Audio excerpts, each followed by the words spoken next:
kenyataan gak sesuai sama kontrak. Apa yang harus kalian lakukan ketika gas family kalian bermasalah?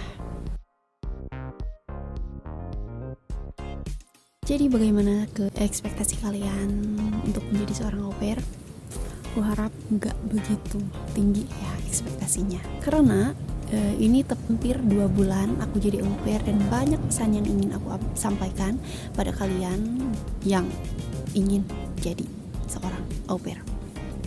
Pertama, jangan berekspektasi terlalu tinggi. Meskipun kontrak kalian cuma kerja 6 jam per hari, 5 hari per minggu, dengan sekian libur, dengan uang bla bla bla, dengan hak bla bla bla, itu tidak menjamin top kenyataan kalian di sini. Oke, kalian bisa kundigung, tapi kundigung itu sulit, ribet, dan banyak bla bla bla, banyak dramanya. Nah, untuk menghindari hal ini, tolong jangan berekspektasi terlalu tinggi. Tapi kenyataan hal yang ada di kontrak itu cuman buat kalian tahu aja gitu, ketika nanti kalian bermasalah banget. Karena pada kenyataannya banyak teman-teman aku yang kerja di luar atau melebihi kontrak. Ada yang kerja tiap hari, ternyata pekerjaan rumahnya banyak, hampir semua dia kerjain dari pagi sampai malam, bukan cuma 6 jam tapi 12 jam. Jadi terus mengenai keluarga angkat kalian juga nanti emosionalnya gimana, apakah suka marah-marah, suka bentak-bentak, atau anaknya seberapa bebal, kalian gak tahu.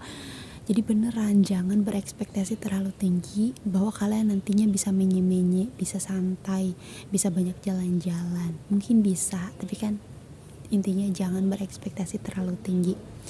Lebih baik kalian berekspektasinya nanti kalian harus bekerja sekeras mungkin, melebihi kontrak. Memang banyak juga yang sesuai atau tok dengan kontrak, tapi itu hanya untuk au pair yang beruntung. Sementara aku banyak nemuin au pair yang gak sesuai gitu sama kontrak. Jadi belajar beberes dengan benar. Jadi standar Jerman sama Indonesia itu beda, standar kebersihan mereka itu beda. Mereka nyangkanya kita tuh di Indonesia beneran beres-beres pekerjaan rumah basic setiap hari seperti mereka. Padahal kan enggak semuanya. Orang Indonesia itu enggak sebersih orang Eropa, orang sini, maksudnya orang Jerman. Jadi hal-hal basic ini tuh enggak ada di kontrak. Jadi mereka pikirnya kalian tuh bisa aja. Tapi ternyata aku dan teman-teman au pair yang lain saat di sini tak kerjain, ngomel. Lah ini kok omelin terus, padahal udah bener ya. Sempat stres satu karena aku kena omel mulu setiap abis ngerjain sesuatu, padahal aku pikir itu udah bersih.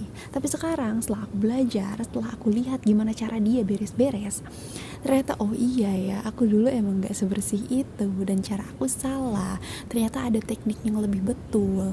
Jadi sebisa mungkin, karena mereka orang Jerman pasti mikirnya ini hal basic, kalian harus belajar beres-beres yang bersih, cara ngepel, cara nyapu, cara hoover, cara vakum, cara bersihin sofa, bersihin kamar mandi, bersihin gelas, dishwasher, bla bla bla bla bla bla. Ya siapa tahu kan nanti kalian harus ngerjain semuanya. Ya nggak ada yang tahu, aku juga sekarang. Karena beneran di awal aku ngerasa kesal banget, kok aku kena omel mulu. Tapi emang aku tuh belum bisa, ternyata belum benar teknik beres aku tuh. Lalu ketiga, gimana pengalaman kalian bersama anak? Ini penting banget.